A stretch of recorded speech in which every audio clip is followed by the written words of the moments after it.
We weren't blind. In the 27th year, the president warned in Munich, "Here, guys, we are working with you both with NATO, with the European Union, and with the Seven, already being a member of the Eight in the near future. But do not make us naive and take us for those who do not understand anything and do not see anything. If we are equal, then let's work equally." We continued after that, and Vladimir Vladimirovich Putin very patiently explained to each country, partner from the Western camp, at numerous meetings, what he meant when he spoke in Munich, if someone there did not understand something.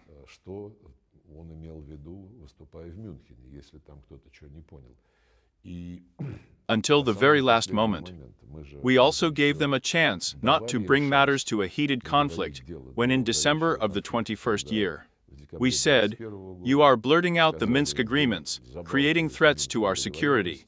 Let's sign a treaty on European security, where this security will be ensured without any involvement of anyone in your NATO."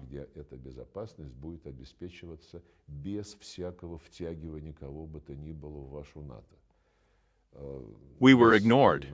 I myself met back in January of the 22nd year with Blinken. He said, "No, we can only. It's none of your business about NATO, and we can only promise you that the number of medium-range missiles that we will deploy in Ukraine will be limited in a certain way." That's it. And the same hypocrisy, the same impunity, the same exclusivity, superhuman, I would say.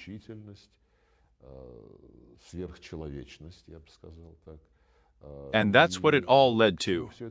It's not for nothing that the president, speaking at one of his major events last year, said that it would never be the same as it was before February 2022 year. That is, he hoped until February, probably already realizing the futility of these hopes. But he gave them a chance until the very last.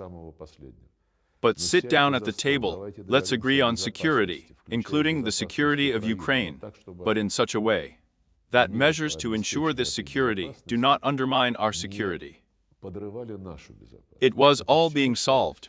And now many politicians, former members of the government, public figures with a hindsight. That is, they also have something in common somewhere with a Russian peasant who is strong with a hindsight, say that they should have done differently.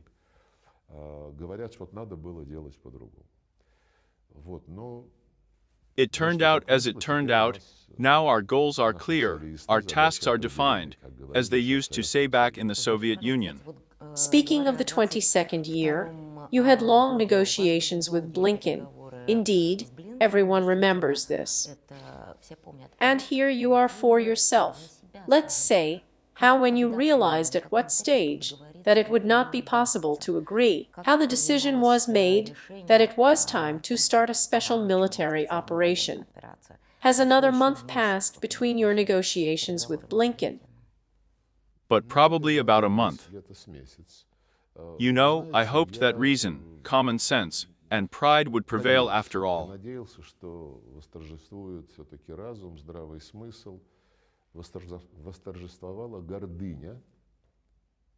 Not only plans to financially involve Ukraine in NATO, to create bases in the Crimea, on the Sea of Azov. These were all plans. But in addition to this geopolitical plan, pride played an even greater role there. How so? They tell us not to, and do we agree, or what? I'm not exaggerating right now. This, in the nude, is what they were guided by. And it's sad, it's not common sense. It's not for nothing that Trump talks all the time about any conflict. Considering the position in America, he should have common sense. And Washington's common sense dictates to step aside.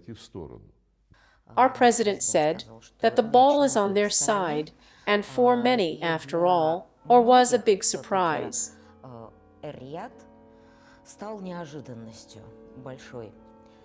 What kind of preliminary work did you do, and when did you start it so that these negotiations would take place?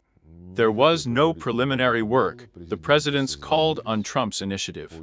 So the ball that Putin threw to him in Geneva in the 18th year, in my opinion, at a press conference after the World Cup.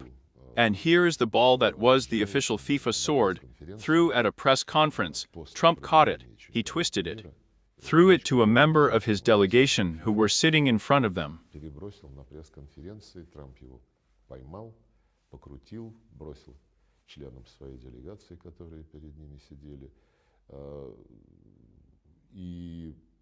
We all assumed that it was not Trump, of course, who cut off relations, but Beta, but this is one country.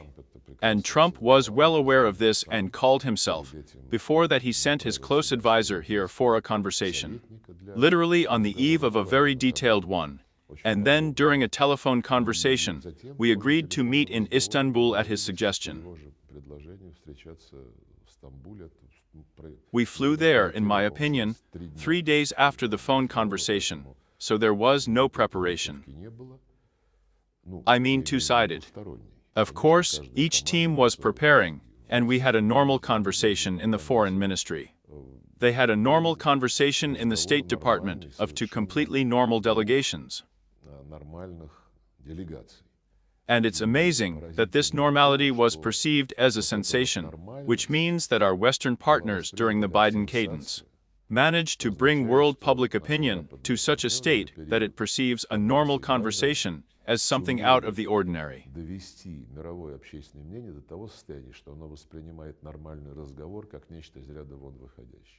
We will never think the same way on every issue of world politics.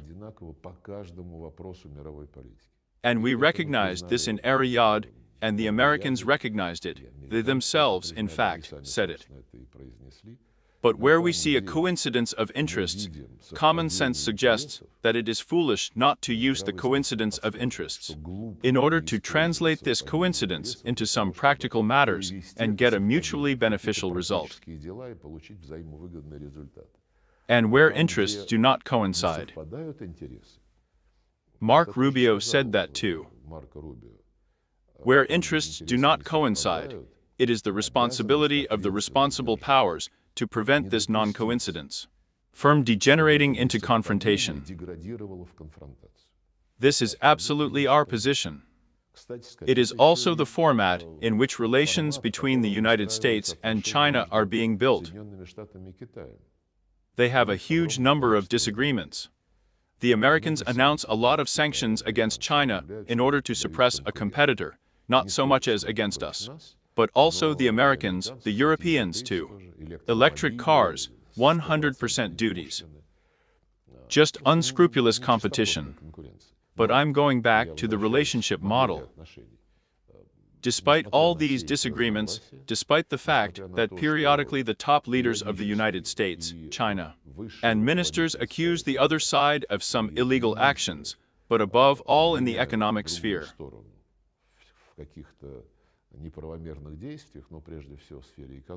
But politics and security also sound there.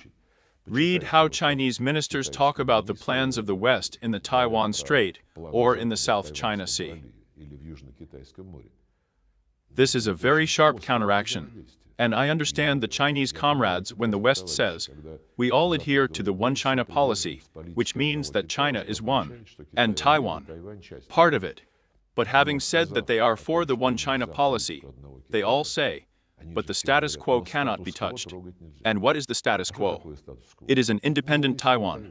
Therefore, there is a lot of guile here, and it is not for nothing that a representative of, in my opinion, the Chinese Ministry of Defense recently said that we are firmly in favor of a peaceful settlement.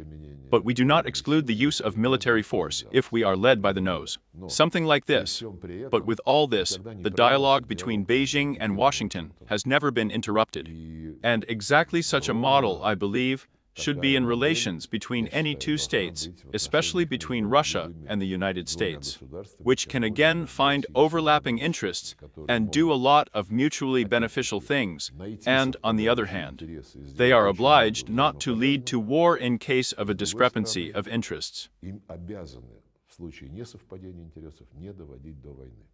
Even when Trump was first elected, many politicians in our country fell into euphoria, and now they are also falling into euphoria. The United States still has the same goal, to be the first country in the world.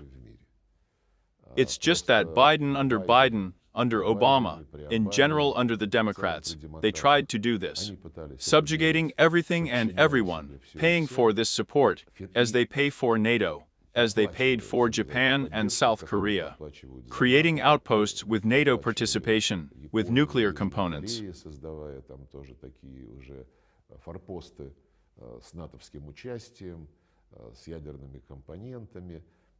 Trump, he is a pragmatist. That's his slogan, common sense means, and everyone can already see it. The transition to a different way of doing things, but the goal is still a magician.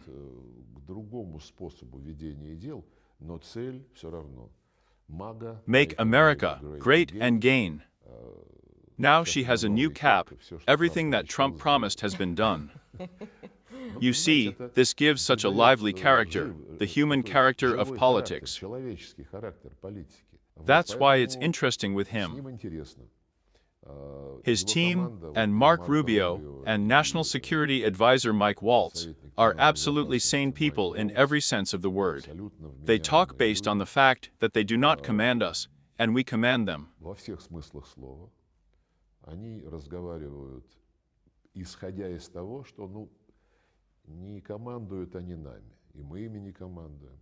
Just two serious countries sat down to talk about where they had something wrong and what their predecessor had broken in 4 years, destroying all channels of contact without exception and introducing a number of sanctions, followed by the expulsion of American companies that had suffered losses of hundreds of billions of dollars.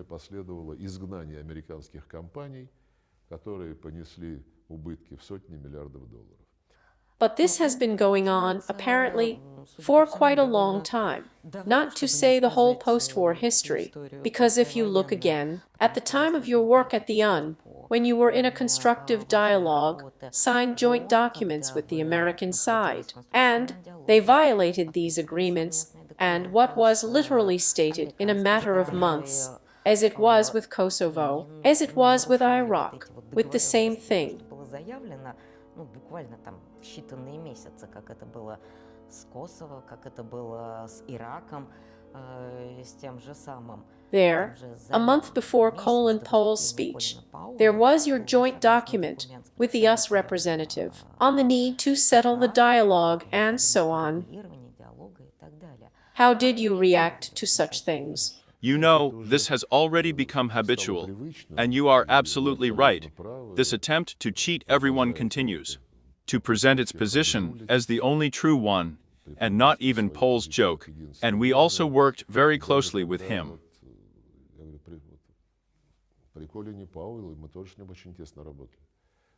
And I am sure that he absolutely did not know what was in the test tube, what kind of white pie it was. That was shaking in the Security Council. I say that everything is Saddam Hussein, not a tenant. He was simply framed by the CIA, but I don't want to be anti-Europeans, so I will say. But the current situation confirms the idea that many historians state, namely that the last 500 years, when the West was formed more or less in the form in which it has reached our days, but, of course, by some changes. All these 500 years, all the tragedies of the world were born in Europe, or thanks to European politics.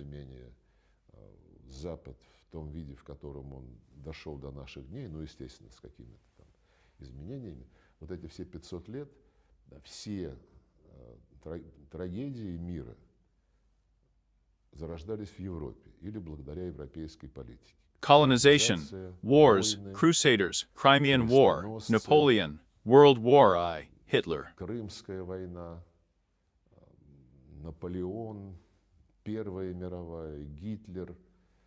And if you look at history in retrospect, the Americans did not play any inflammatory, let alone incendiary role.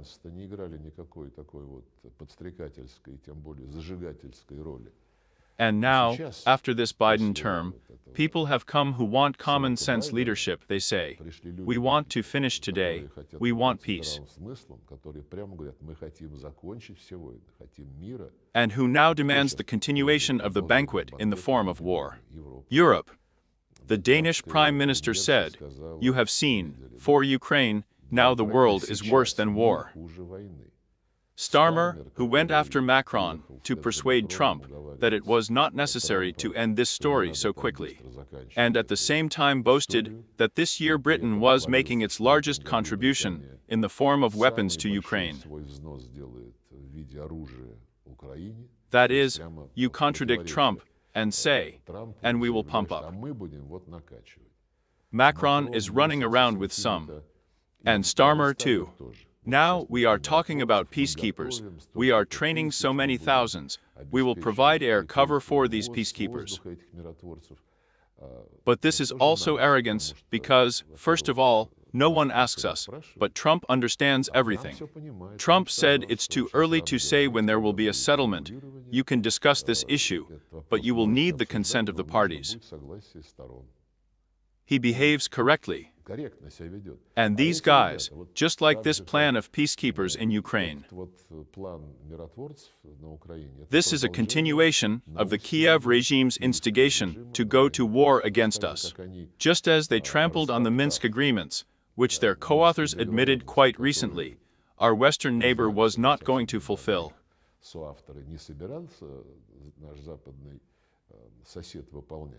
Just as they brought first Poroshenko, then Zelensky to power in the form of weapons on their bayonets, as they urged Zelensky to turn 180 degrees.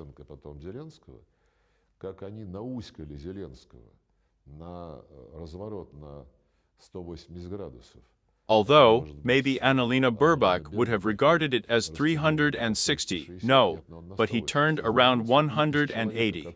And from a man who came to power on the slogans of the world, on the slogans, you leave the Russian language alone.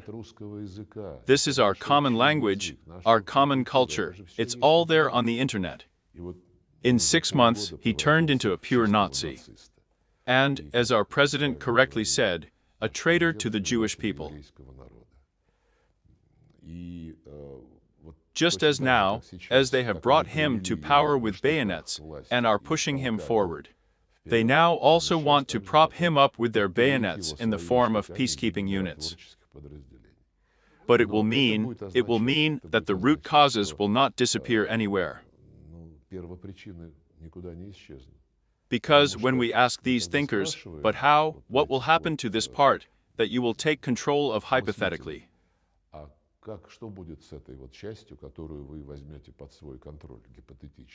But nothing, Ukraine will remain there. I asked one friend, will the Russian language be banned there? He didn't say anything. They cannot pronounce the word condemnation of what has not happened in relation to. No other language has been subjected to such aggression. But imagine if French or German were banned in Switzerland, or even better, English would be banned in Ireland. Now the Irish want to self-define a little bit there. So they tried to ban English. Now the whole UN would be shaking for all its columns, demanding that this Ireland be condemned. And here you can. You speak to their eyes, they don't answer anything. This is exactly the same as me, who will soon be 3 years old, publicly at a meeting with the press. I ask you to help us get at least some information on the Butch, the tragedy in which was used to impose sanctions on us.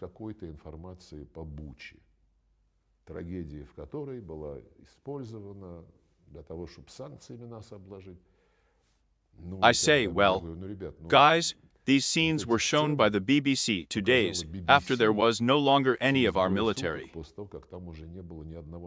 So we're only asking for one thing right now. I was already desperate for something more. You can see a list of those people whose corpses you showed on the BBC channel. I even asked the UN-Secretary General about this publicly at a meeting of the Security Council, and more than once. Also, the last time I was in New York for a session of the General Assembly, I had a final press conference. The whole world press was there, and I told them, guys, but you're journalists. Aren't you professionally interested in finding out what happened there?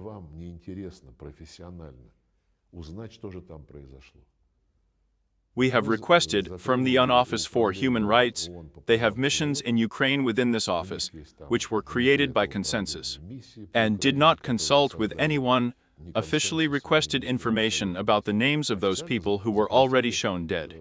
There is no reaction at all.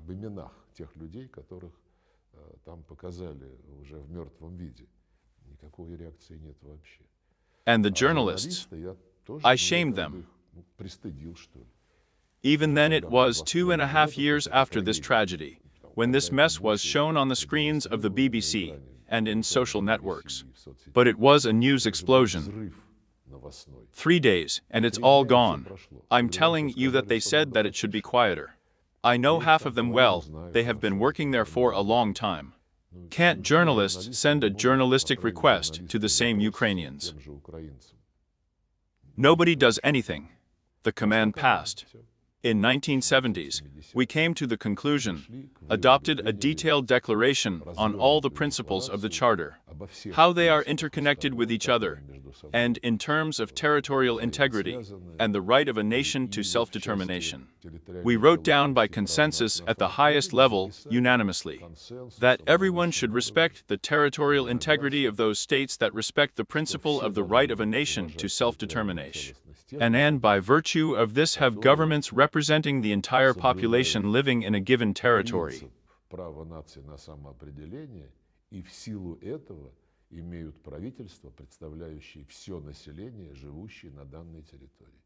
Just as the colonialists did not represent the population of their colonies in 1960.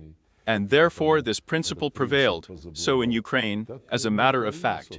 After the coup, the Poroshenko regime, and then the Zelensky regime, which immediately after the coup, said we will cancel the status of the Russian language, those who did not accept the results of the coup were declared terrorists. And in the end, since the 2019 year, a series of laws have been going on, exterminating the Russian language in all spheres. How can we say that this is, I don't know what to call it, a group of activists? So let's say that it represents the interests of the population of Donbass, Novorossiya, and Ukraine even more so. Therefore, the Charter should not be touched. It is absolutely modern. It is only necessary to respect and fulfill it. And not to say that when Kosovo declared independence without any referendum, oh, this is the right to self-determination. And when Crimea held a referendum, transparent, with the participation of hundreds of European observers, parliamentarians, public figures, this already means violation of the principles of territorial integrity of Ukraine, duplicity, cynicism, hypocrisy. Unfortunately, this is what we have to deal with.